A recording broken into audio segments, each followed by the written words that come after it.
Gumising ako mula sa koma at narinig ko ang sabi ng anak kong lalaki. Kapag namatay na siya, diretso na sa bahay pag-aalaga ng matatanda ang matandang iyon. Nagkunwari akong nanatili pa ring walang malay. Patuloy na tumutunog ang mga makina sa paligid ko. Pero gising na gising ako. Bawas salitang lumalabas sa bibig niya ay parang direktang suntok sa dibdib. Hindi sa puso ko, dahil matagal nang nasira iyon. Ito ay suntok sa mas malalim pa, sa aking dignidad, sa mga taon ng sakripisyo, sa lahat ng akala ko'y naitayo ko na. Ang anak ko, sarili kong anak, ang babi na binuhat ko noon na halos 7 libra lang ang timbang. Ang parehong batang tinuruan kong magbisikleta sa likod bahay ng bahay namin sa Forbes Park. Ang dinala ko sa Enchanted Kingdom ng 3 beses dahil sobrang gusto niya. Pareho ring lalaking iyon ngayon ay nakatayo sa tabi ng kama ko sa ospital.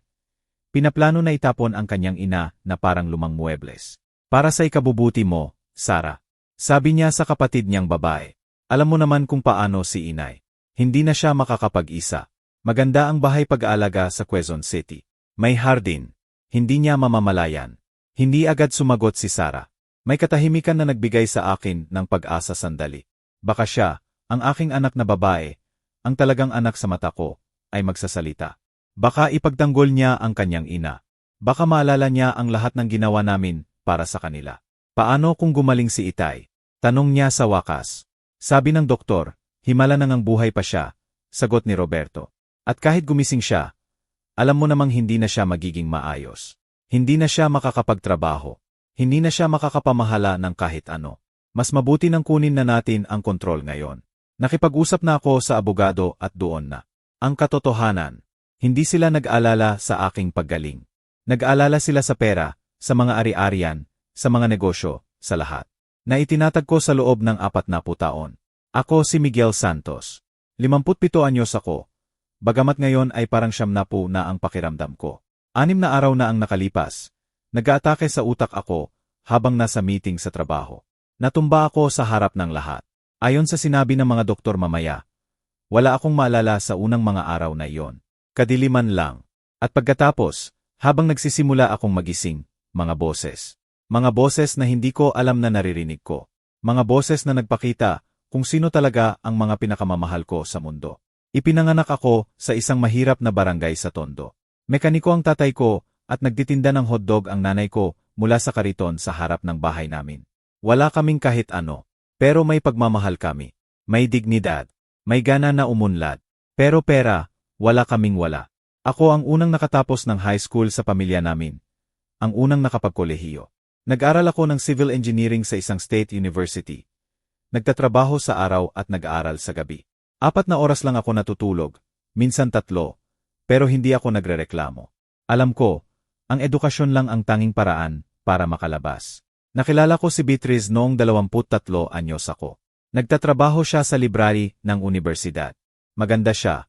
Pero hindi yung artificial na kagandahan na nakikita mo ngayon. Tunay na maganda.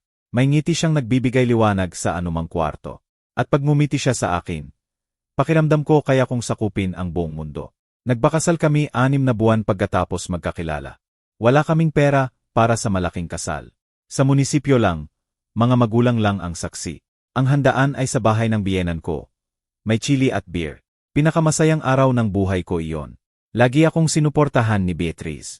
Noong sinabi ng lahat na baliw ako sa gusto kong magsimula ng sariling kumpanya ng konstruksyon, siya ang sumuporta.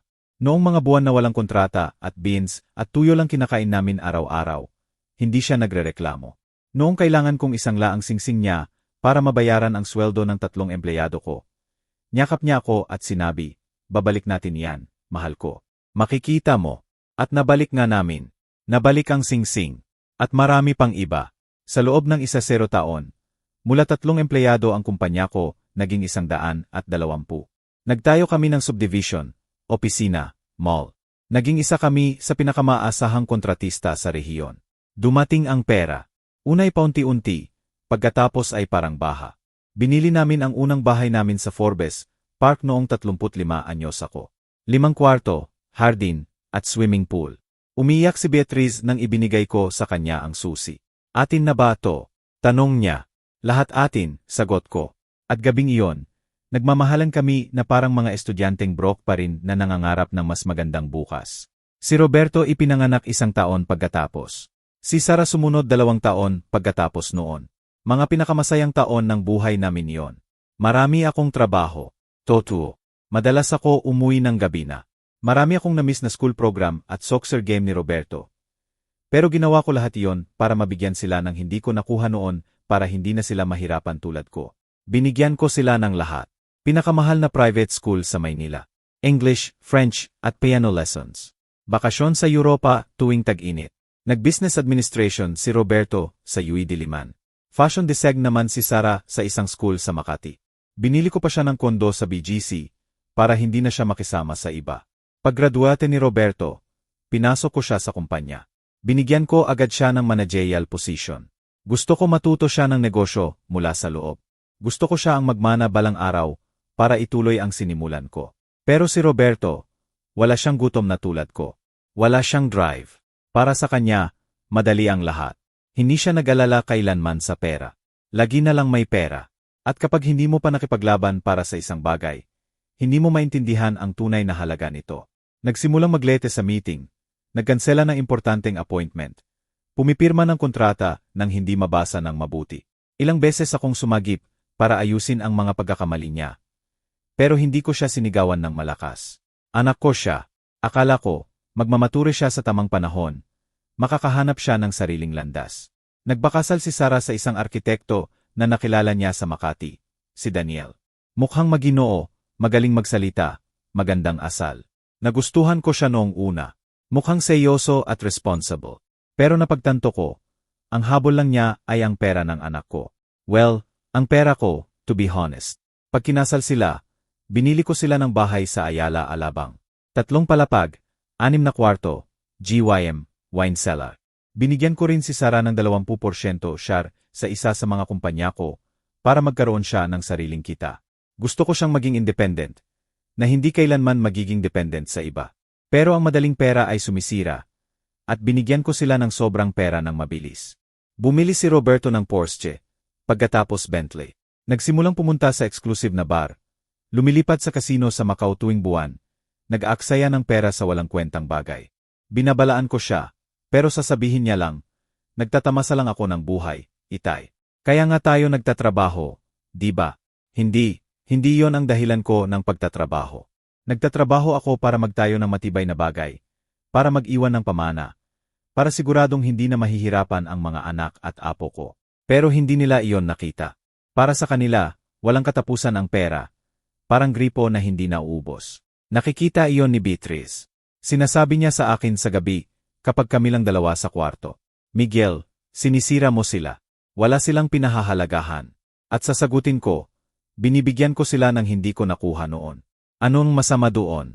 Ang masama, hindi sila natututo kung ano talaga ang mahalaga sa buhay, sabi niya. At tulad ng lagi, tama si Beatrice.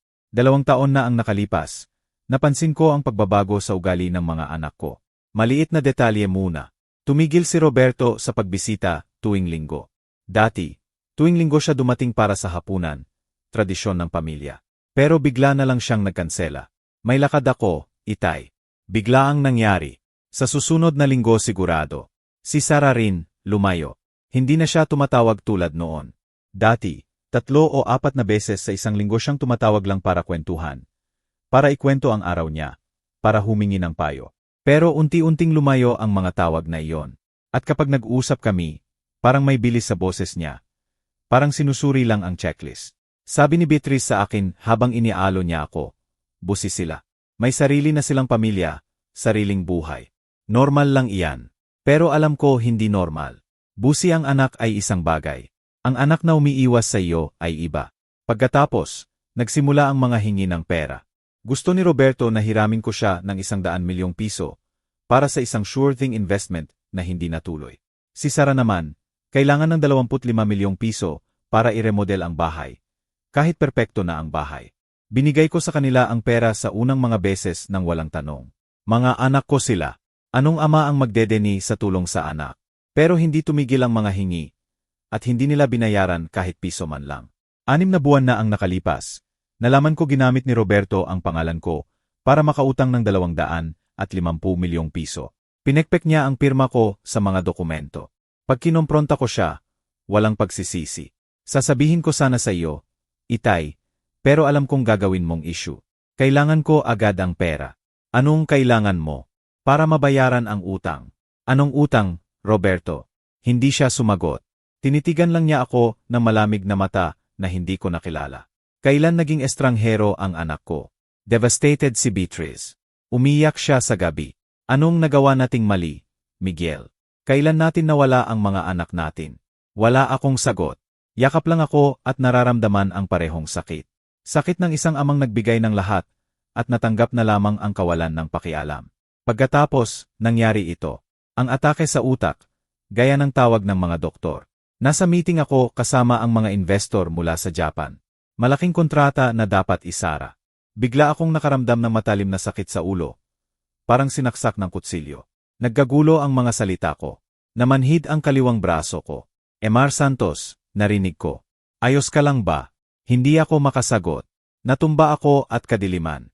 Hindi ko alam kung gaano katagal ako nawalan ng malay. Sabi ng doktor, 6 na araw. 6 na araw sa koma. 6 na araw habang lumalaban ang utak ko para mabuhay. 6 na araw habang ang pamilya ko ay lumalaban para sa ibang bagay. Nagsimula akong magising ng dahan-dahan. Una ang mga sensasyon. Tunog ng makina, amoy ospital, hindi komportableng kama. Pagkatapos, mga boses.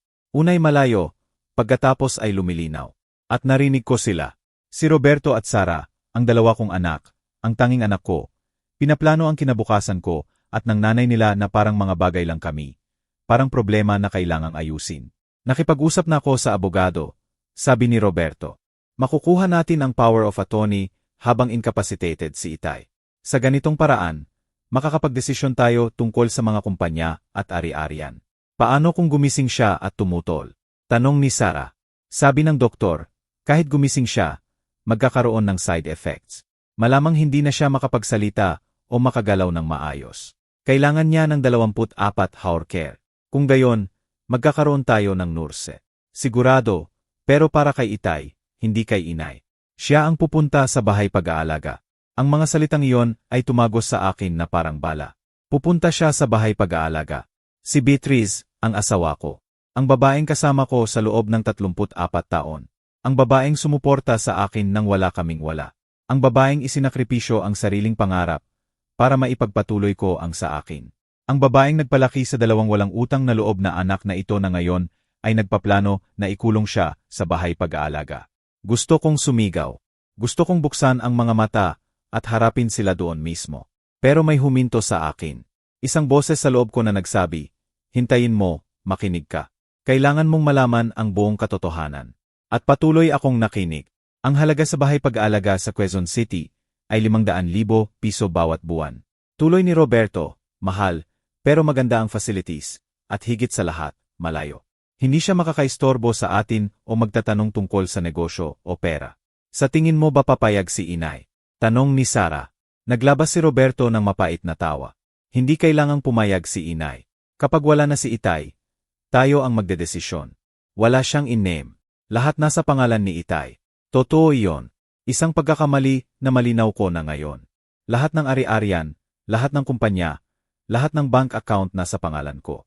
Akala ko pinoprotektahan ko si Beatrice, na kapag may nangyari sa akin, alagaan siya ng mga anak. Hindi ko naisip na sila pa ang magiging traidor. Anong gagawin natin sa mga ari-arian? Tanong ni Sara. Ibebenta natin ang bahay sa Forbes Park. Mamayagpag ng hindi bababa sa 2.5 bilyon.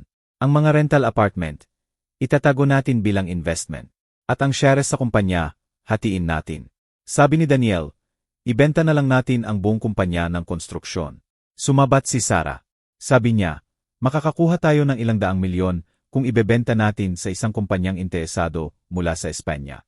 Si Daniel, syempre, ang arkitekto mula sa Espanya, ang mukhang maginoo at magalang. Lumalabas, siya ang utak ng lahat nito. Hindi masamang ideya, sagot ni Roberto. Sa ganitong halaga, makakapag-invest tayo sa mas kumikita. Hindi na ganoon ang konstruksyon ngayon. Pinag-usapan nila ang pagsira sa 40 taon kung pinaghirapan. Ibebenta ang kumpanya na parang tsatara, hahatiin ang pera, at mawawala. At pinakamasama, pinag-usapan nila ang pag-iwan sa kanilang ina. Nanatili akong nakapikit. Normal ang pagpapakita ng heart monitor. Stable ang blood pressure. Sa paningin ng lahat, nasa koma pa rin ako. Pero sa loob, gising na gising ako. Buong buo at durog na durog. Nag-usap sila ng ilang minuto pa. Mga detalye tungkol sa abogado, bank account. Plano na nila lahat. Nag-coordinate na sila. Naghihintay lang sila ng isang bagay, na mawala ako. Nasaan na si inay ngayon? Biglang tanong ni Sarah. Umuwi siya para magpalit ng damit. Sabi ko sa kanya magtagal siya, na ako ang magbabantay kay itay. Isa pang saksak ng kutsilyo. Hindi si Roberto narito para bantayan ako. Nandoon siya para bantayan ako. Naghihintay na parang buitre na naghihintay mamatay ang biktima. Alis na ako, sabi ni Sarah. Susunduin ko ang mga bata sa school. Ipaalam mo kung may pagbabago. Sige, pero duda ako na may mangyayari. Sabi ng doktor, pwede itong tumagal ng linggo o buwan. Narinig ko ang yabag ni Sarah papalayo. Bumukas at sumara ang pinto. Naiwan si Roberto mag-isa sa akin. Naramdaman ko ang presensya niya malapit. Lumapit siya sa kama. Sandali. Akala ko gagawin niya ang isang bagay. Hindi ko alam kung ano. Pero natakot ako. Tunay na takot. Sana mabilis na lang, matanda. Narinig ko siyang bulong. Nagiging komplikado at mahal na ito. Araw-araw sa ospital na ito ay milyon-milyon. Pagkatapos ay lumayo siya. Narinig ko siyang umupo sa upuan malapit sa bintana. Tunog ng cellphone niya. Nagsisend siya ng mensahe. Malamang nagpaplano pa ng iba. Ng higit na pagtataksil. Nanatili akong walang galaw ng maraming oras. Natulog si Roberto sa wakas. Naririnig ko ang hilik niya at ako. Nakapikit, nag-iisip, nagpaplano. Sa unang beses sa loob ng 6 na araw. Malinaw na malinaw ang isip ko. Hindi ko hahayaang gawin ito sa akin. Hindi ko hahayaang gawin ito kay Beatrice. Sobrang hirap namin. Sobrang sakripisyo namin. At hindi namin tatapusin ang buhay namin na magkahiwalay. Siya sa bahay pag-aalaga at ako sa kama ng ospital, habang sinasayang ng mga anak namin ang lahat ng itinayo namin. Pero kailangan ko ng plano. At kailangan ni Beatrice malaman iyon. Dumilim ang gabi sa ospital. Nandoon pa rin si Roberto, natutulog sa upuan. Nagigising paminsan-minsan para tingnan ang cellphone. Nanatili akong walang galaw, nakapikit, pero tumatakbo ang isip ko. Kailangan kong makipag-ugnayan kay Beatrice. Urgent. Pero paano? Hindi ako makagalaw ng hindi mapapansin ni Roberto. Hindi ako makapagsalita. Bumibisita ang mga nurse bawat 2 oras para i-check ang vital signs. Pero laging naroroon si Roberto. Walang paraan para makapasa ng mensahe. Pagkatapos, bandang alas negatibo, 11 ng gabi. Narinig ko ang ibang yabag, mas magaan, pamilyar. Magandang gabi, sabi ng malambot na boses. Si Nurselinda iyon, ang nag-alaga sa akin noong unang mga araw. Matandang babae, siguro mga 60 anyos. Mainit na kamay at inainang boses. Nagustuhan ko siya mula pa noong una. Kahit hindi pa ako conscious noon. Magandang gabi, sagot ni Roberto sa antok na boses. Kumusta si Itay? Stable siya, sagot niya. I-check ko lang siya. Bakit hindi ka muna kumuha ng kape? Mukhang pagod ka na sa buong araw dito. Ayos lang ako, sagot ni Roberto. Pinipilit ko, sabi ni Linda ng matatag. Kailangan mong magpahangin. Sa second floor ang cafeteria. Bukas buong gabi. Magnegatibo, 15 minuto ka lang. Ako ang magbabantay sa ama mo. May katahimikan. Nagdalawang isip si Roberto. Sige na nga, sabi niya sa wakas. 15 minuto lang. Narinig ko ang yabag niya papalayo. Sumara ang pinto. At naramdaman ko ang kamay ni Linda sa noo ko. Wala na siya, bulong niya. Pwede mo nang buksan ang mata, Emar Santos. Tumalo ng puso ko. Paano niya nalaman? Dahan-dahan kong binuksan ang mga mata. Tinitingnan ako ni Linda na may malungkot na ngiti. Alam ko kahapon pa, sabi niya ng mahina. 30 taon na akong nagtatrabaho sa intensive care. Alam ko kung kailan nagigising ang pasyente at kung kailan gising na pero nagkukunwari. Ang galaw ng mata mo sa ilalim ng talukap ang nagbigay sa iyo. Sinubukan kong magsalita, pero paos at mahina ang boses ko. Ang asawa ko. Alam ko, sabi ni Linda. Narinig ko ang mga anak mo kaninang hapon. Kaya ko pinapunta sa kape ang binatilyo. Wala tayong maraming oras. Kailangan kong makausap si Beatrice. Nasabi ko. Kinuha ni Linda ang cellphone niya. Anong number niya? Sinabi ko. Mahirap bigkasin ang mga numero, pero nagawa ko. Tinawagan niya at inilagay sa speaker. Mababa. 3 ring. 4. 5. Hello. Sagot ni Beatrice. Pagod at basag ang boses niya. Emares Santos, tanong ni Linda. Si Linda ito, ang nurse ng asawa mo. Kailangan mong pumunta agad sa ospital. At mag-isa ka lang. Urgent. Napaka-urgent. Anong nangyari? Ayos lang ba si Miguel? Ayos na ayos ang asawa mo. Sabi ni Linda habang tinitingnan ako. Mas mabuti pa kaysa inaakala mo. Pero kailangan mong pumunta ngayon. At pakiusap, huwag mong sabihin kahit kanino. Kahit isa. Naiintindihan mo ba? May katahimikan sa kabilang linya. Naiintindihan ko, sagot ni Beatrice. Nagbago ang boses niya. Nahuli niya ang tono ni Linda. Darating ako sa loob ng 20 minuto. Binaba ni Linda ang tawag. Babalik na ang anak mo anumang oras. Kailangan mong magpatuloy na magkunwari. Kaya mo ba? Tumango ako. Mabuti. Pag dumating ang asawa mo, papapasukin ko siya. Malamang nandito ang anak mo. Pero gagawa ako ng paraan para mailabas ko siya sandali sa kwarto. Gamitin mo ang oras na iyon. Salamat. Bulong ko. Pinisil niya ang kamay ko. Maraming pangit na bagay ang nakita ko sa ospital na ito. Emar Santos. Pamilyang nag-aaway sa mana habang humihinga pa ang pasyente. Mga anak na iniiwan ng magulang. Pero ang narinig ko ngayon ay lalong malupit. Kayo at ang asawa mo ay hindi karapat-dapat nito.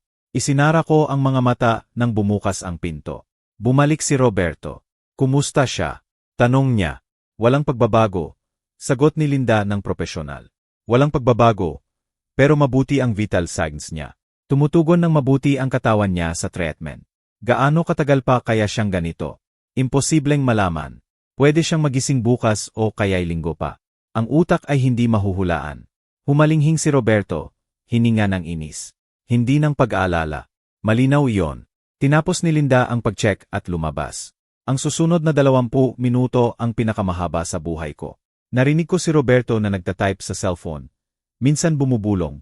Malamang nagko-coordinate kay Daniel o Sara. Pagkatapos, narinig ko ang mga boses sa labas. Isa rito si Beatrice. Magandang gabi. Nandito ako para bisitahin ang asawa ko. Bumukas ang pinto. Pumasok si Beatrice. Naramdaman ko ang pabango niya. Pareho pa rin mula nang unang makilala ko siya. Lavender at vanilla. Amoy ng tahanan ko. Inay, sabi ni Roberto. Anong ginagawa mo dito ng gabi na? Hindi ako makatulog, sabi niya. Kailangan kong makita siya. Lumapit siya sa kama ko. Naramdaman ko ang kamay niya sa kamay ko. Nanginginig ito. May pagbabago ba? Tanong niya. Wala, sagot ni Roberto. Pareho pa rin. Sa oras na iyon, bumalik si Linda. Pasensya na, sabi niya. Emma Roberto, pwede bang sumama ka sa akin sandali? May mga dokumento sa nurses station na kailangan mong pirmahan. Tungkol sa insurance at treatment costs. Pwede bang bukas na lang? Takot ako hindi. May mga administrative procedure na kailangang ayusin ngayong gabi. Hindi lalampas sa 5 minuto. Tumayo si Roberto nang walang gana. Sige, babalik ako agad, inay. Lumabas siya kasama si Linda. Sumara ang pinto. Binuksan ko agad ang mga mata. Miguel. Napahiyaw si Beatrice. Tumulo ang luha sa pisngi niya. Diyos ko, gising ka na. Tapusin mo. Makinig ka, mahal ko. Kaunti lang ang oras natin. Kailangan mong makinig ng mabuti. Tinitingnan niya ako. Takot at nalilito, pero tumango siya. Narinig ko sila, sabi ko. Si Roberto at Sara, narinig ko lahat. Alam ko kung ano ang pinaplano nila sa iyo. Ang bahay pag-aalaga, pagbebenta ng lahat. Lahat. Naglagay si Beatrice ng kamay sa bibig. Alam ko may mali, pero akala ko, walang oras para diyan ngayon. Pinutol ko. Kailangan mong gawin eksakto ang sasabihin ko. Naririnig mo ba? Eksakto. Tumango siya habang pinupunasan ang luha. Una, huwag mong sabihin kahit kanino nagising ako. Kahit kanino. Hindi sa doktor, hindi sa ibang nurse. Kay Linda lang. Bakit? Dahil kailangan ko ng oras. Oras para maglano. Kung malaman nilang konsyos ako, bibibilisin nila ang plano nila. Susubukan nilang ipapirma ako sa mga papel. Maghahanap sila ng doktor na magsasabi na hindi ako mentally competent. Alam ko kung paano ito gumagana, Beatrice. Nakita ko na ito sa ibang negosyante. Tumango siya, naninigas pa rin. Pangalawa, bukas ng umaga, pumunta ka sa bangko, sa branch ng B sa Ayala Avenue. Hanapin mo si Emar Santos. Siya ang manager. Sabihin mo ipinadala ako. Kailangan mo ng access sa safety deposit box. Anong laman ng safety deposit box? Importanteng dokumento, kontrata, titulo, at cash. Maraming cash. May humigit kumulang 250 milyong piso sa bills. Namilog ang mata ni Beatriz. Emergency fund yan.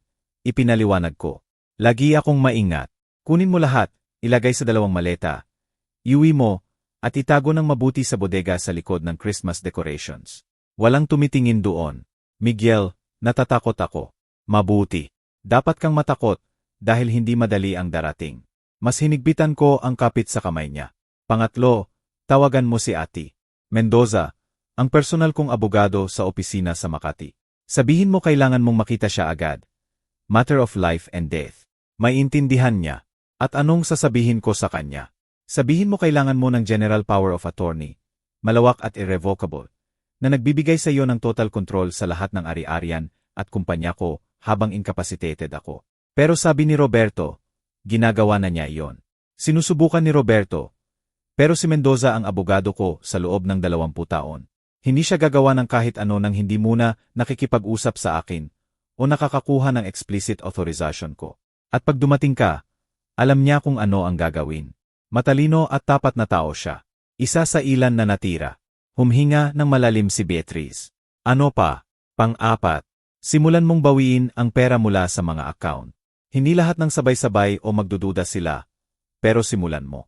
250,000 dito. 500,000 doon. Gumamit ng iba't ibang ATM. Iba't ibang branch.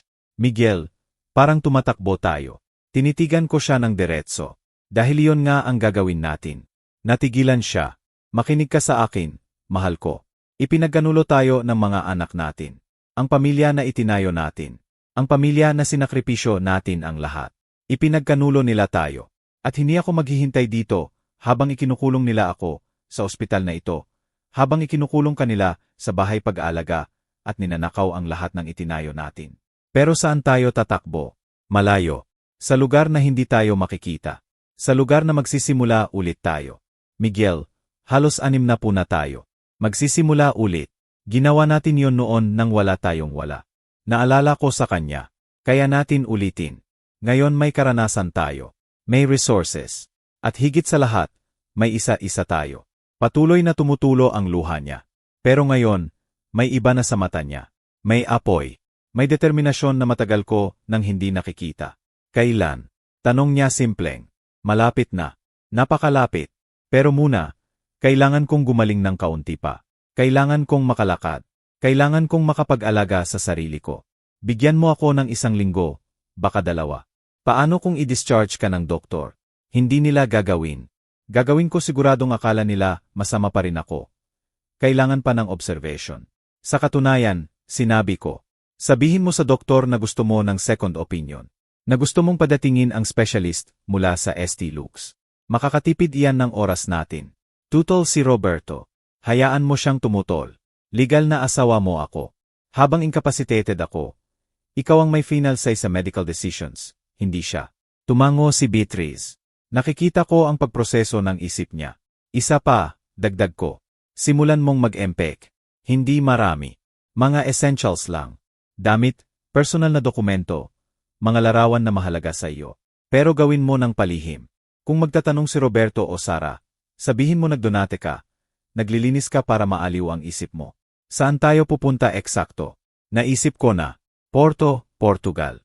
May magandang expat community doon, reasonable ang cost of living, excellent ang healthcare, at higit sa lahat, walang nakakakilala sa atin doon.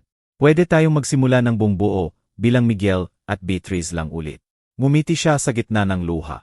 Matagal na rin noong tayo lang si Miguel at Beatriz. Alam ko. At iyon ang bahagi ng problema. Naging magulang na lang tayo ni na Roberto at Sara. Mga tagapagbigay, personal na bangko. Nakalimutan natin na tayo pa rin. Narinig namin ang yabag sa labas. Bumabalik si Roberto. Isara mo ang mata, bulong ni Beatriz. Isinara ko nang bumukas ang pinto. Ayos lang ba, inay? Tanong ni Roberto. Sagot niya. Matatag na ang boses niya ngayon. Kontrolado. Nag-uusap lang ako sa kanila. Sabi nila, naririnig pa rin ng pasyente sa koma. Nakakatulong daw yon. Ang bait naman, sabi ni Roberto. Pero walang laman ang tono niya. Walang pagmamahal. Wala. Alis na ako, sabi ni Beatriz. Kailangan ko ng pahinga. Siyempre, inay. Mag-ingat ka sa pag-drive. Naramdaman ko ang labi ni Beatrice sa noo ko. Malambot na halik. At pagkatapos ang boses niya, na halos bulong sa tabi ng tenga ko. Mahal kita. Lalagpasan natin ito. Lumayo ang yabag niya. Sumara ang pinto. At nanatili akong walang galaw. Nakapikit ang mata ko. Pero sa unang beses sa loob ng mga araw na iyon, may pag-asa ako. Kasama ko si Beatrice, at magkasama, tulad ng dati, makakahanap tayo ng paraan. Ang mga sumunod na araw ang pinakamahirap sa buhay ko. Kailangan kong manatiling walang galaw ng maraming oras. Nagkukunwaring walang malay kapag dumating ang doktor para i-check ako. Nakikinig sa usapan ni Roberto at Sara. Pinaplano ang kinabukasan ko na parang wala na ako. Pero mga araw din iyon ng pagising, ng muling pagkakilala sa sarili, ng pag-alala kung sino ako bago ako naging tagapagbigay, matagumpay na negosyante, mapagbigay na ama. Dadalaw si Beatrice 2 beses sa isang araw. Umaga at gabi. Siguradong wala sina Roberto o Sara. Tinulungan siya ni Linda. Gumagawa ng dahilan para mailabas ang mga anak ko sa kwarto sandali. Sa mga maikling sandaling iyon, ina-update ako ni Beatrice. Napunta na siya sa bangko. Na-empty na niya ang safety deposit box. Nakipag-usap na siya kay Ati Mendoza. Nagsisimula na ang lahat. Napunta si Roberto kay Ati Mendoza kahapon. Bulong niya isang hapon. Hiniling niyang i-draft ang power of attorney sa pabor niya. Sabi ni Ati Mendoza, kailangan muna niyang makausap ka. Standard procedure daw. Nagalit si Roberto. Anong ginawa ni Ati Mendoza? Sabi niya, nang walang explicit consent mo, wala siyang magagawa.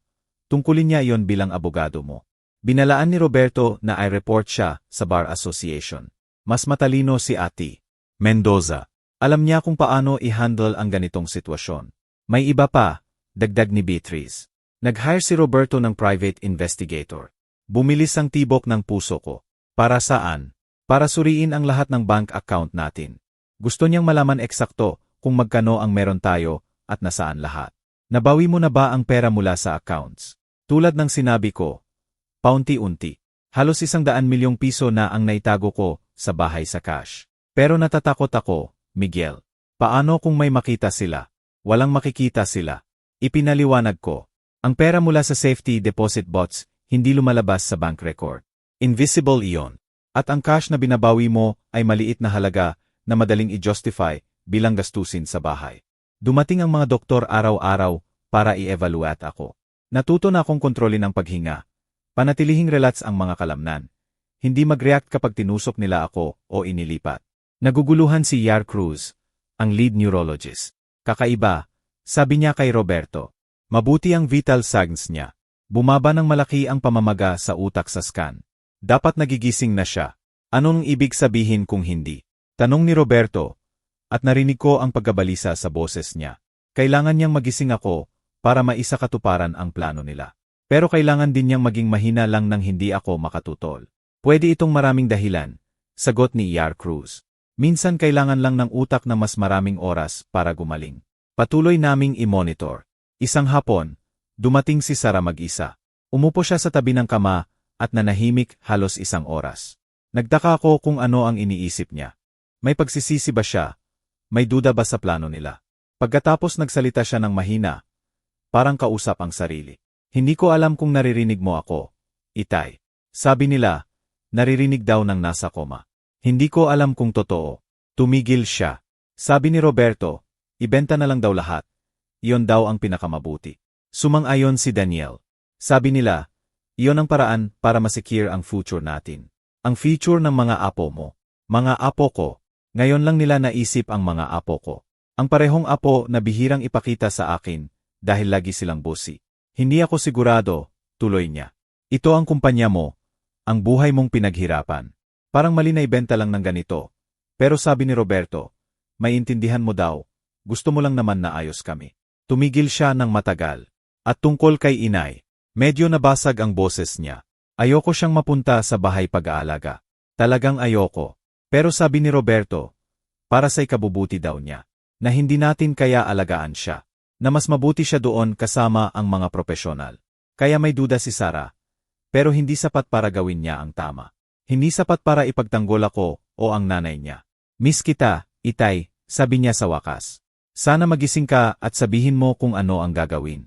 Lagi mong alam kung ano ang gagawin. Tumayo siya at lumabas, At nanatili akong durog ang puso dahil napagtanto ko.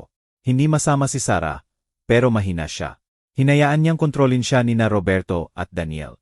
Isinakripisyo niya ang sariling kalooban para hindi na siya magdesisyon ng mahirap. Pero kahinaan man o kasamaan, pareho ang resulta. Handa siyang iwan ang nanay niya. Handa siyang ibenta ang lahat ng itinayo ko. At sa huli, iyon lang ang mahalaga. Gabing iyon, pag dumating si Beatriz, ikinuwento ko ang pagbisita ni Sarah. Baka pwede nating makausap siya, mungkahi ni Beatriz. Baka kung malaman niyang gising ka, kung makita niyang gagaling ka. Hindi, putol ko. Masyadong riske. Hindi natin alam kung saan talaga siya nakasandal. At kung sinabi niya kay Roberto, pero anak natin siya, Miguel. Anak natin siya. Pagwawasto ko ng mapait. Ngayon hindi ko na alam kung ano siya. Tumahimik si Beatriz. Alam niyang tama ako. Kahit masakit aminin. Nakuha mo na ba ang mga pasport? Tanong ko, pinagpalit ang usapan. Nakatago kasama ang pera. At ang tickets? Hindi pa. Sabi mo hintayin hanggang malaman natin ang eksaktong petsa. Mabuti. Sa tingin ko, halos ready na ako. Makagalaw na ako ng mga daliri ng paa nang walang problema. Tumutugon na ang mga binti ko. Bukas susubukan kong galawin ang mga braso kapag walang nakatingin. Kung maayos, pwede tayong umalis sa loob ng 1 linggo. Saan eksakto? Naisip ko na. Portugal, ang lungsod ng Porto. May magandang expat community, reasonable ang gastusin, maganda ang healthcare, at higit sa lahat, walang nakakakilala sa atin doon. Pwede tayong magsimula ng buo. At ang pera, hindi natin madadala ang 250 milyong piso sa eroplano. Hindi natin dadalhin lahat. Sapat para sa unang mga buwan. Ang iba, ililipat natin ng dahan-dahan sa iba't ibang bangko sa mga account na bubuksan ko sa Portugal. Matatagal, pero gagawin natin ng tama ng walang dudang. Tumango si Beatriz. Binigyan ako ni Ate Mendoza ng ilang dokumento kahapon. Sabi niya importante yon at dapat mong basahin kapag kaya mo na. Anong kleseng dokumento? Hindi ko alam. Nakasil. Nasa bag ko. Dalhin mo bukas. Kailangan kong makita. Kinabukasan, nang maiwan ni Linda si Roberto sa pamamagitan ng dahilan tungkol sa bill ng ospital, ibinigay sa akin ni Beatriz ang sobre. Binuksan ko ng maingat. Mga legal na dokumento, kontrata, at handwritten letter mula kay Ate Mendoza. Emar Santos. Nagsisimula ang liham. Kung binabasa mo ito, ibig sabihin pinagkatiwalaan mo ako ni Emares Santos na ibigay sa iyo ang sobre na ito. Gusto kong malaman mo na nasa panig mo ako. Nakakita na ako ng maraming pagtataksil sa pamilya sa karera ko. Pero ang ginagawa ng mga anak mo ay lalong kahindik-hindik. Ang nakalakip na dokumento ay certified copies ng lahat ng titulo ng ari-arian at kontrata ng kumpanya. May power of attorney din ako na nagbibigay kay Emares Santos ng full at total control sa lahat ng assets mo. Nakadate 3 buwan bago ang aksidente mo. Legal at valid yon. Kung susubukan ni Roberto ang kahit ano, itigil siya ng dokumentong ito. Kinuha ko rin ang liberty na temporarily i-freeze ang ilang corporate account dahil sa diumanoy accounting irregularities na kailangang imbestigahan. Makakatipid ito ng oras mo. Gamitin mo ng mabuti ang oras na ito. At kung kailangan mong mawala, tulad ng pinaghihinalaan ko na pinaplano mo, malaman mo na may buong suporta at discretion ako. May nakalakip din akong kontak sa mga pinagkakatiwalang tao sa Europa na makakatulong sa inyo na makapag-settle. Mag-ingat kayo, Emar Santos, at alagaan mo si Emares Santos. Karapat-dapat kayo sa kapayapaan pagkatapos ng maraming taon ng trabaho. Sa tapat at katapatan, Rafael Mendoza. Tiningnan ko si Beatriz. May luha sa mata niya. May mabubuting tao pa rin sa mundo, bulong niya. Sagot ko, at kakailanganin natin ang lahat ng tulong na makukuha natin. 5 araw pa ang lumipas. 5 araw na pinapahusay ko ang pagkukunwari ko. 5 araw na naghahanda si Beatriz ng aming pagtakas. At 5 araw na lalong nagiging impatient, sina Roberto at Sarah. Hindi ko maintindihan kung bakit hindi siya nagigising. Narinig ko sabi ni Roberto kay Yar Cruz isang umaga. Halos 2 linggo na. Hindi ba masyadong matagal? Iba-iba ang bawat pasyente, Emar Santos, sagot ng doktor ng propesyonal. May mga kaso na gumising pagkatapos ng buwan. Buwan. Nagalala ang boses ni Roberto. Sinasabi mo bang pwede pang ganito ang tatay ko ng buwan? Pwede. O kaya magising siya bukas. Tulad ng sinabi ko, hindi mahuhulaan. Pag-aalis ng doktor, tumawag si Roberto. Narinig ko ng malinaw. Daniel, may problema. Hindi nagigising ang matanda. At sabi ng doktor pwede pang buwan. Hindi tayo pwede maghintay ng ganito katagal. Nag-iipon ang gastos sa ospital. At hindi binibigyan ni Mendoza ng kontrol ang corporate accounts. Alam ko sinabi mong temporary lang ang pag-freeze. Pero kailangan natin ng access ngayon. Kailangan natin ng ibang plano. May katahimikan habang nakikinig siya sa sinasabi ni Daniel sa kabilang linya. Sigurado ka bang legal iyan? Tanong ni Roberto. Isa pang katahimikan. CJ, gawin mo. Pero bilisan mo. Binaba niya ang tawag. At alam ko, naubos na ang oras natin. Ano man ang pinaplano ni Daniel, kailangan nating kumilos agad. Gabing iyon, pag dumating si Beatriz, ikinuwento ko ang tawag.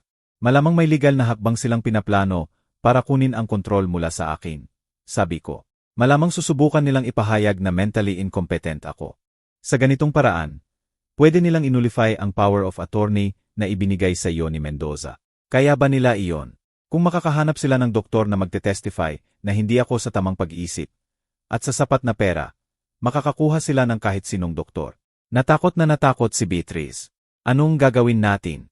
Alis tayo ngayon sa linggong ito. Pero sinabi mo kailangan mo pa ng oras para gumaling. Sapat na ang recovery ko. Nagpa-practice ako kapag walang nakatingin. Nakakalakad na ako. Medyo nanginig pa siguro, pero kaya ko. Gayon na o hindi na, Beatriz. Hinawakan niya ang kamay ko. Kailan? Sa makalawa. Bayerns. Perfect day. Lagi si Roberto may partners. Meeting sa Bayernes ng hapon. Si Sara naman ay nagdadala ng mga bata sa swimming lessons. Busy sila. At paano tayo makakaalis sa ospital? Iwan mo yon sa akin. May plano ako. Kinabukasan, Huwebes, hiniling ko kay Linda na tulungan ako sa isang specific na bagay. Kailangan ko ng set ng men's scrubs. Largish. Bulong ko nang maiwan niya ako sandali. Para saan? Para bukas. Alis ako bukas at kailangan kong makalabas ng walang makakilala sa akin. Nag-alala si Linda. Sigurado ka bang ready ka na? Physically. At kung maghintay pa ako, masyadong huli na. Tumango siya ng dahan-dahan. CJ, kukunin ko ang scrubs. Ano pa? Bukas bandang alas negatibo, 3 ng hapon. Kailangan ko ng distraction sa floor na ito. Isang bagay na magpapatakbo sa lahat ng nurse at doktor sa kabilang dulo ng hallway. Hindi kailangang totoo. Mukhang totoo lang. False alarm. Eksakto. Kaya mo ba? Nag-isip si Linda sandali. Pwede kong aksidenteng i-trigger ang fire alarm sa kabilang dulo ng hallway. Tatakbo ang lahat doon. Magkakaroon ka ng mga 5 minuto bago nila malaman na false alarm. 5 minuto lang ang kailangan ko. Gabing iyon, dumating si Beatriz na may maliit na maleta. Damit para sa akin. Kasual na damit, jeans, polo, sapatos, walang makakaagaw pansin. Nabili na ang tickets, bulong niya. Alis tayo bukas alas negatibo, 8 ng gabi mula sa airport.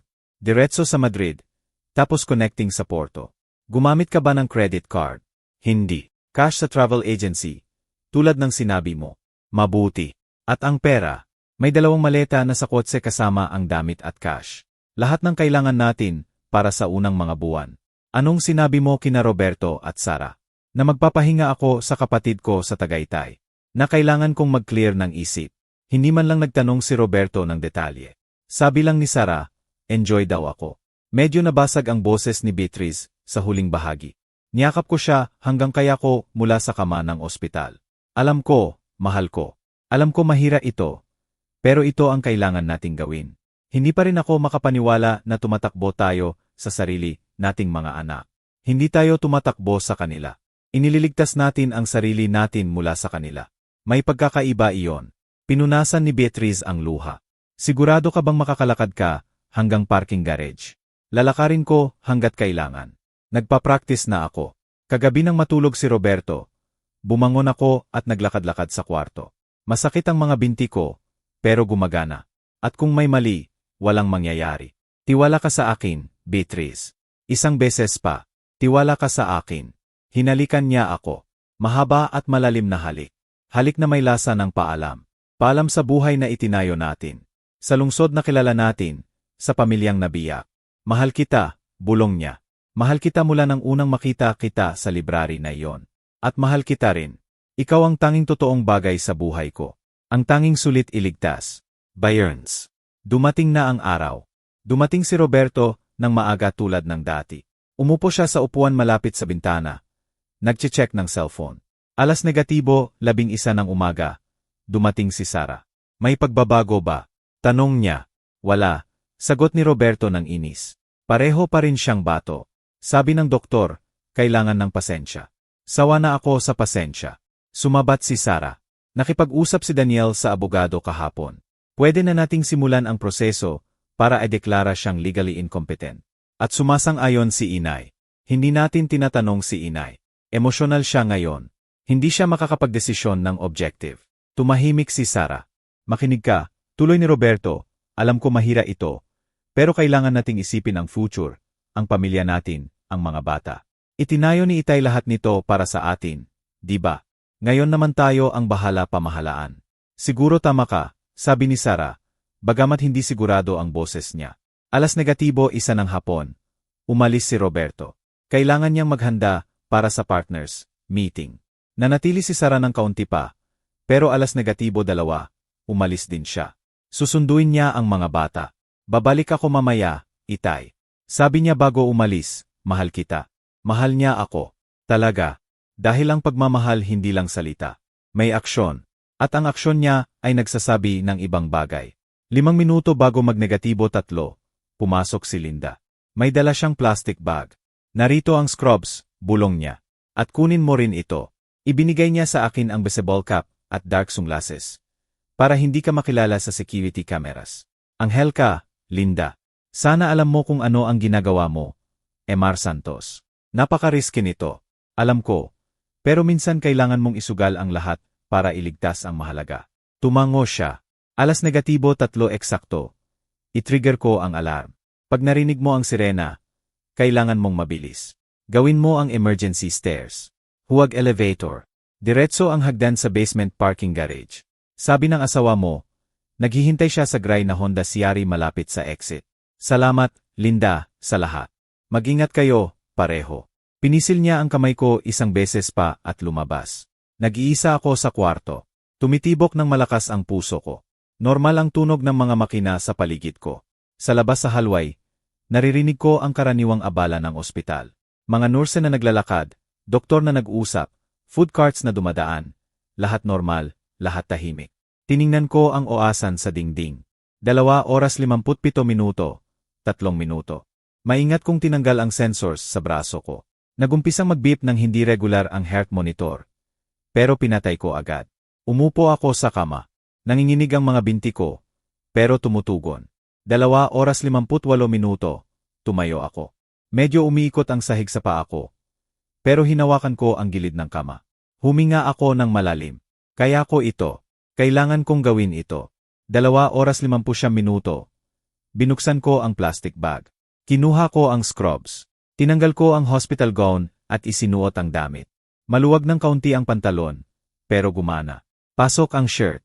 Isinuot ko ang cap at sunglasses. 3 oras sumabog ang fire alarm sa hallway. Nakakabingi na sirena. Sigawan, yabag na tumatakbo. Oras na. Binuksan ko ang pinto. Kabuuan ng kaguluhan ang hallway. Tumatakbo ang mga nurses sa kabilang dulo. Sumisigaw ang mga doktor ng instructions. Sumisingit ang mga pasyente sa pinto nila. Nalilito. Walang pumansin sa akin. Isa lang akong staff sa gitna ng gulo. Naglakad ako patungo sa emergency stairs. Bawat hakbang ay hirap. Mahina ang mga binti ko pagkatapos ng 2 linggo sa kama. Pero nagpatuloy ako. Isang hakbang, isa pa, isa pa. Narating ko ang pinto ng hagdan. Binuksan ko. Medyo muffled ang tunog ng alarm. Nagsimulang bumaba ako floor by floor. Sumisigaw ang mga binti ko sa sakit. Pero hindi ako tumigil. 5th floor, 4th, 3rd. Sa 2nd floor, narinig ko ang boses mula sa itaas. False alarm. False alarm. Lahat, bumalik sa post nyo. Binilisan ko ang hakbang. Kailangan kong makalabas bago nila mapansin na wala ako sa kwarto. 1st floor, ground floor, basement, pinto ng parking garage. Itinulak ko. Tinamaan ako ng malamig na hangin. Amoy gasolina at semento. Tunog ng sasakyan. Tumingin ako sa paligid. Nasaan si Beatrice? Pagkatapos nakita ko ang gray na Honda CR na nakaparada malapit sa exit. Kumislap ng 2 beses ang ilaw. Siya iyon. Naglakad ako patungo sa kotse ng pinakamabilis na kaya ko. Bawat hakbang ay sakit. Pero wala akong pakialam. Malapit na ako. Napakalapit sa kalayaan. Bumukas ang passenger door. Nandun si Beatriz, tumutulo ang luha. Miguel, napahiyaw siya. Diyos ko, nagawa mo. Sumakay ako sa kotse. Isinara ko ang pinto. Binigyan ni Beatriz ng gas agad. May nakakita ba sa atin? Tanong niya habang pinapatakbo namin palabas ng garage. Hindi ko alam. Sa tingin ko hindi. Nadaanan namin ang exit booth. Hindi man lang tumingin sa amin ang security guard. Na-distract siguro sa fire alarm. At pagkatapos, nasa kalye na kami, malaya. Nag-drive si Beatriz ng tahimik ng ilang minuto. Nanginginig ang kamay niya sa manibela. Patuloy akong tumitingin sa rearview mirror. Naghihintay ng pulis na humahabol. Pero wala. Normal na trapiko lang sa Biyernes ng hapon. Nagawa natin, bulong ko sa wakas. Talagang nagawa natin. Hindi pa tayo nagdiriwang, sabi niya. Kailangan pa nating makarating sa airport, makadaan sa immigration, at makasakay sa eroplano. Makakaya natin. Lampas na tayo sa pinakamahirap na bahagi. Nag-drive siya patimog, iniiwasan ang main roads. Maingat niyang pinlano ang ruta. Side streets, kaunti ang trapiko, kaunti ang kamera. Gaano katagal kaya bago nila mapansin na wala ka na? Tanong niya. Depende. Kung maayos ang lahat, siguro 1 oras, baka 2. Pagbalik ni Roberto mula sa meeting, dapat na akong i-report na missing. Ano kung i-track nila ang kotse? Hindi nakarehistro ang kotse na ito sa pangalan mo o sa akin. Palala ko sa kanya. Nakarehistro sa maiden name mo gamit ang lumang address. Mahirap i-trace. Naisip ni Beatriz ang lahat. Ang matalino, maingat kong asawa, na laging ang tahimik na strategist sa likod ng tagumpay ko. Bumalik kami sa bahay namin sa Forbes Park, 40 minuto pagkatapos. Pinapasok ni Beatriz ang kotse sa garage at isinara agad ang automatic door. Kailangan nating bilisan, sabi niya. Kunin lang ang talagang kailangan. Pumasok kami sa bahay, ang bahay namin, ang bahay na tinitirhan namin sa loob ng 22 taon. Ang bahay kung saan lumaki sina Roberto at Sara, ang bahay na puno ng alaala. Tumingin ako sa paligid, mga larawan sa dingding, muebles na pinili ni Beatriz ng maingat. Ang piano na tinutugtog ni Sara noon. Ang soccer trophy ni Roberto sa istante. Iwan natin lahat ito. Huwag kang maging sentimental ngayon, sabi ni Beatriz, nabasa ang isip ko. Walang balik na. Tama siya. Umakyat kami sa study. Kinuha ni Beatriz ang 2 maleta na inihanda niya. May backpack din na may importanteng dokumento, passport, birth certificate, titulo, kontrata. Nakuha mo ba ang mga larawang hiniling ko? Tanong ko. Kasal natin. Mga bata noong maliit pa. Mga magulang mo. Basag ang boses niya ng kaunti. Bago nagkamali ang lahat. Tiningnan ko ang desk ko. May sulat ako na sinulat ko mga araw na iyon. Kinuha ko mula sa drawer. Nakasil na sobre na nakadirekta kay Roberto at Sara. Iwan mo ba sa kanila iyan? Tanong ni Beatriz. Karapat-dapat nilang malaman kung bakit tayo umalis at kung ano ang mali nila. Iniwan ko ang sulat sa desk ng malinaw na makikita. Pagkatapos ay nagbigay ako ng huling tingin sa studi ko. Sa mga diploma sa dingding, mga larawan kasama ang mga presidente at gobernador, mga business award. Wala na iyong halaga ngayon. Papel lang, alaala lang ng isang taong wala na. Bumaba kami kasama ang mga maleta. Sa sala, tumigil si Beatriz sa harap ng family photo. Kinuha 5 taon na ang nakalipas noong Pasko. Ngumingiti kaming lahat. Masayang pamilya. Paano tayo napunta rito? Bulong niya. Hindi ko alam. Baka sobra ang binigay natin. Baka sobra ang kinuha nila. Baka ang pera lang ang sumisira sa lahat. Lumapit ako sa kanya at niyakap. Pero wala nang halaga iyon ngayon. Ang mahalaga, tayo pa rin magkasama at magiging ayos tayo. Tumango siya, pinupunasan ang luha. Alis na tayo bago ako magbago ng isip. Sumakay kami sa kotse. I-activate ni Beatriz ang security code ng bahay 1 beses pa. Automatikong namatay ang ilaw. Bumukas ang garage door at lumabas kami. Patungo sa airport. Patungo sa bagong buhay. Mabigat ang trapiko patungo sa NAI tulad ng dati sa Biyernes ng hapon. Maingat na nag-drive si Beatriz, na nanatili sa middle lane, hindi nakakaagaw pansin. Off ang cellphone ko. Off din ni Beatriz. Hindi nila tayo matrack sa GS. Naisip na natin lahat. Sa tingin mo napansin na ba nila? Tanong ni Beatriz ng 0 minuto na lang sa airport.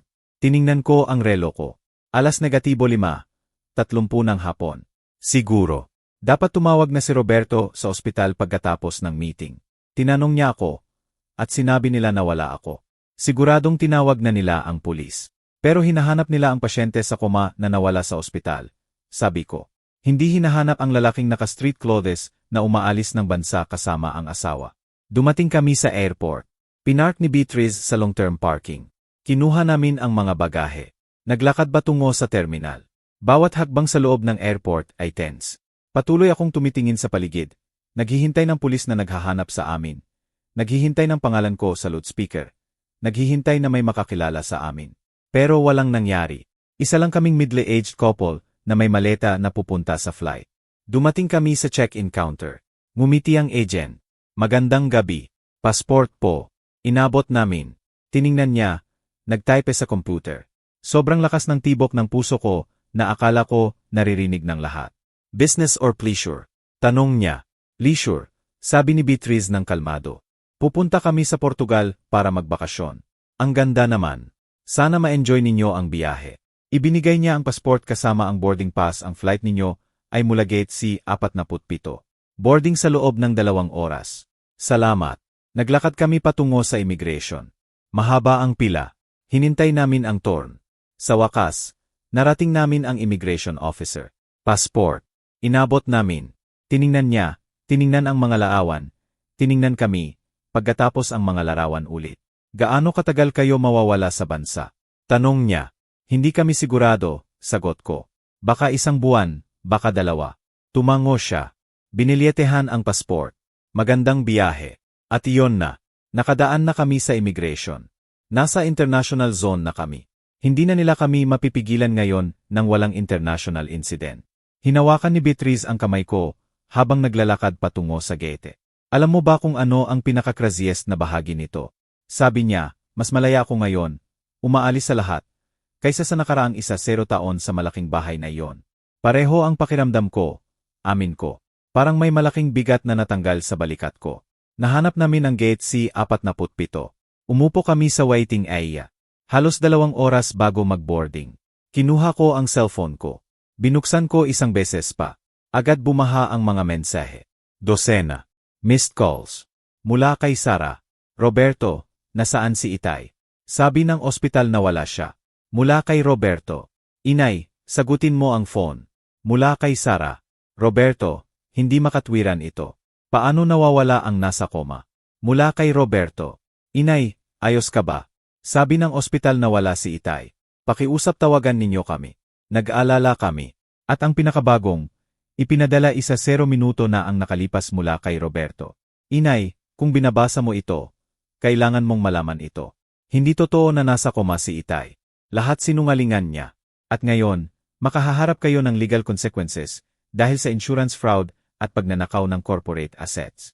Tinawagan ko na ang abogado ko. I-freeze na namin ang lahat ng account at hahanapin kayo. Hindi pa tapos ito. Binasa ko ang mensahe ng malakas kay Beatrice. Namutla siya. Kaya ba nila iyon? I-freeze ang accounts. Susubukan nila, sagot ko. Pero inilipat na ni Mendoza ang importanteng assets. At hindi nila madadala ang cash na dala natin. Ayos lang tayo. Pero sabi niya hahanapin tayo. Hayaan nilang maghanap. Walang extradition treaty ang Portugal sa US para sa minor financial crimes. At ang ginawa natin ay hindi technical na illegal. May karapatan akong ilipat ang sarili kong pera. May karapatan akong umalis ng bansa at ang pagkukunwari ng koma ay hindi krimen. Gayunpaman, nabalisa ako sa mensahe. Hindi dahil sa legal na banta, kundi sa tono. Sobrang galit doon, sobrang lason. Ito ang anak ko, ang batang tinuruan kong magbisikleta. At ngayon ay galit siya sa akin, dahil hindi ko hinayaang magnakaw siya sa akin. Sumulat ako ng huling mensahe kay Roberto at Sara. Isang mensahe na hindi ko inakalang kailangan kong isulat. Mga anak, pag binasa ninyo ito, malayo na ang inyong ina at ako. Alam kong galit kayo.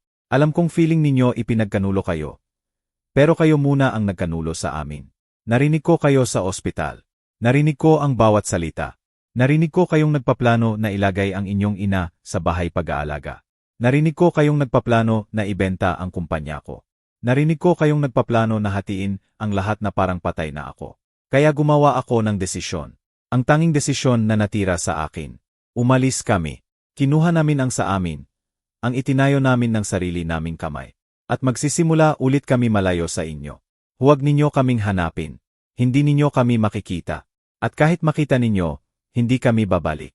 Baka isang araw may intindihan ninyo kung ano ang mali ninyo. Baka isang araw pag kayo na ang edad ko, gagawin sa inyo ng sarili ninyong mga anak ang pareho. At sa araw na iyon, baka lang, may intindihan ninyo ang sakit ko. Paalam, ang inyong ama. Ipinadala ko. Pagkatapos ay pinatay ko ang cellphone ng tuluyan. Tinanggal ko ang SIM card, binali ko sa dalawa, at itinapon sa basurahan. Tapos na ba? Tanong ni Beatrice. Tapos na. 6 na buwan pagkatapos, nakaupo ako sa terrace ng maliit naming apartment sa Porto. Pinapanood ang ilog Duero na kumikinang sa sikat ng hapon. Si Beatrice ay nasa kusina, gumagawa ng bakalhaw, isang putahe na natutunan niya rito. Ang amoy ay pumupuno sa hangin at nagpapangiti sa akin. Simple na ang buhay natin ngayon. Lubos na simple kumpara sa dati. Ang apartment na ito ay may 2 kwarto, maliit na sala, maaliwalas na kusina. Walang pool, walang malaking hardin, walang katulong, at perpekto ito. Tuwing umaga, naglalakad kami sa cobblestone streets ng Ribeira. Umiinom ng kape sa maliliit na cafe kung saan kilala na kami ng may-ari. Bom dia, Miguel. Bom dia, Beatrice. Umupo kami sa plaza at pinapanood lang ang buhay na dumadaan. Walang bilis, walang stress, walang bigat ng business empire sa balikat ko. Sapat ang perang dala namin. Nagawa ni Ati Mendoza na ilipat ng palihim ang malaking bahagi ng assets ko sa European accounts bago pa makagawa si Roberto ng hakbang. Hindi kami mayaman dito, hindi tulad noon, pero sapat para mabuhay ng may dignidad at kapayapaan. Sinubukan kaming hanapin ni Roberto sa unang 3 buwan. Nag-hire siya ng private investigators. Nag-file ng report. Nagpaano sa local business news. Negosyanteng nawala kasama ang asawa at millions, sabi ng headline, pero hindi niya kami nahanap. Legal naming binago ang pangalan. Nanirahan kami sa tahimik na barangay kung saan walang nagtatanong. Naging kung ano dapat kami noon pa, Miguel at Beatrice lang. Sumulat sa akin si Sara ng sulat 2 buwan na ang nakalipas. Ipinadala ito ni Ati Mendoza ng ligtas. Binasa ko ng mabigat ang puso. Itay, simula ng sulat, alam kong hindi ako karapat-dapat pakinggan. Alam kong nabigo ako sa pinaka-horrible na paraan. Ibinenta namin ni Roberto ang kumpanya. Hatiin namin ang pera. Inilagay namin si inay sa bahay pag-alaga tulad ng plano, bago namin nalaman na wala ka na. Nagdiborsyo kami ni Daniel. Lumalabas, pera lang ang habol niya. Pag nakita niyang umalis ka kasama ang malaking bahagi ng assets, iniwan niya ako. Nawala ang lahat ng pera ni Roberto sa masamang investment. Ngayon ay humihingi siya ng utang sa akin. At ako, na may konsensyang kumakain sa akin tuwing gabi, patuloy na binibigyan siya dahil hindi ko alam kung ano pa ang gagawin. Itay, kung sakaling mabasa mo ito, kung sakaling malaman mo kung ano ang nangyari sa akin, patawarin mo ako. Hindi para sa pera. Wala nang halaga ang pera. Patawarin mo ako sa hindi pagdepensa sa iyo. Sa hindi pagdepensa kay inay, sa pagiging bulag, mahina, tanga. Hindi ako humihingi na bumalik kayo. Humihingi lang ako na malaman mo na nabubuhay ako kasama ang panghihinayang sa pagkawala mo araw-araw. Mahal kita, ang iyong anak, Sara. Umiiyak ako pagkatapos basahin ang sulat. Umiiyak ako para sa anak na nawala. Para sa pamilyang nabiyak. Para sa mga taong hindi na mababawi. Pero hindi ako sumagot. At hindi ako sasagot dahil may mga bagay na sira na. Hindi na maaayos. At may mga pagtataksil na masyadong malalim para patawarin. Lumalabas si Beatrice sa terrace na may 2 tasa ng tsaa. Umupo siya sa tabi ko at pinapanood namin ang paglubog ng araw sa ilog. Anong iniisip mo? Tanong niya. Natama ang desisyon natin, sagot ko. Na itong simpleng buhay, itong kapayapaan. Ito ang mahalaga. Hindi ang pera, hindi ang ari-arian, hindi ang status, ito lang. Hinawakan niya ang kamay ko, pinagsama ang mga daliri. Tulad noon 34 taon na ang nakalipas na magpakasal tayo na wala kaming dala kundi pagmamahal at pag-asa. Miss mo ba ang dating tahanan? Tanong niya. Miss ko ang tahanan na kilala ko noong bata pa ako. Ang bayan na ipinaglaban ko. Ang tunay na kaibigan ko. Pero hindi ko na-miss kung ano ang naging buhay natin doon.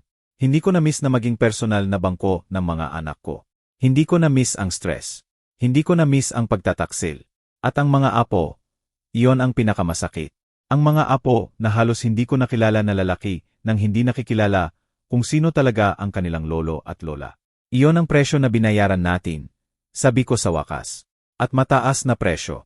Pero mas gusto ko ito kaysa mabuhay bilang bilanggo ng sarili naming pamilya. Nawawala ang araw ng tuluyan. Nagsisimula ng mag-ilaw ang lungsod. Kumikinang ang porto na parang kwintas ng perlas sa tabi ng ilog. Alam mo ba kung ano ang natutunan ko sa lahat nito? Sabi ni Beatrice na hindi ka makakabili ng respeto sa pera. Na ang tunay na pagmamahal ay hindi nangangailangan ng malaking bahay o luxury car. At na minsan, para iligtas ang sarili mo, kailangan mong handang mawala ang lahat. Tama ka. Ang matalino kong Beatrice ay laging tama. Nanatili kami roon hanggang tuluyang takpan ng gabi ang langit. Bukas ay isa pang araw. Maglalakad kami sa palengke. Bibili ng sariwang tinapay at keso. Baka pumunta sa beach sa Matosinhos. Baka umupo lang sa cafe at panoorin ang daigdig. At magkasama kami tulad ng dapat palagi. Dahil sa huli, pagkatapos ng lahat ng pera, tagumpay, ari-arian, at negosyo, ang tanging talagang mahalaga ay ito. May kasama kang nagmamahal sa iyo para sa kung sino ka, hindi para sa kung ano ang meron ka. Ako si Miguel Santos. 58 anyos na ako.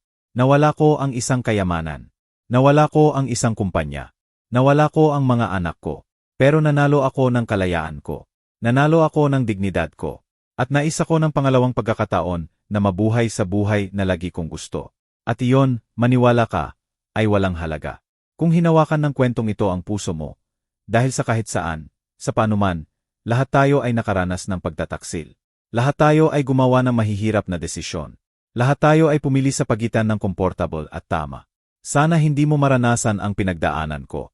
Pero kung sakaling makarating ka sa katulad na sitwasyon, tandaan mo ito. Ang dignidad mo ay mas mahalaga kaysa sa manaman. Ang kapayapaan ng isip mo ay mas mahalaga kaysa sa ari-arian man. At ang mga taong tunay na nagmamahal sa iyo ay hindi kailanman hihingi na isuko mo ang alinman sa dalawa. Alagaan mo ang mga nag-aalaga sa iyo. Pahalagahan mo ang mga nagpapahalaga sa iyo. At kailanman, kahit ang sarili mong dugo, ay huwag hayaang kunin ang nararapat sa iyo, ang iyong dignidad. Ito ang kwento ko. Ang kwento ng isang lalaking nagkaroon ng lahat at nawala ito. At sa pagkawala nito, natuklasan niyang hindi naman pala niya kailangan. Mula sa Porto, Portugal, na may bagong buhay at puso na sa wakas ay mapayapa na.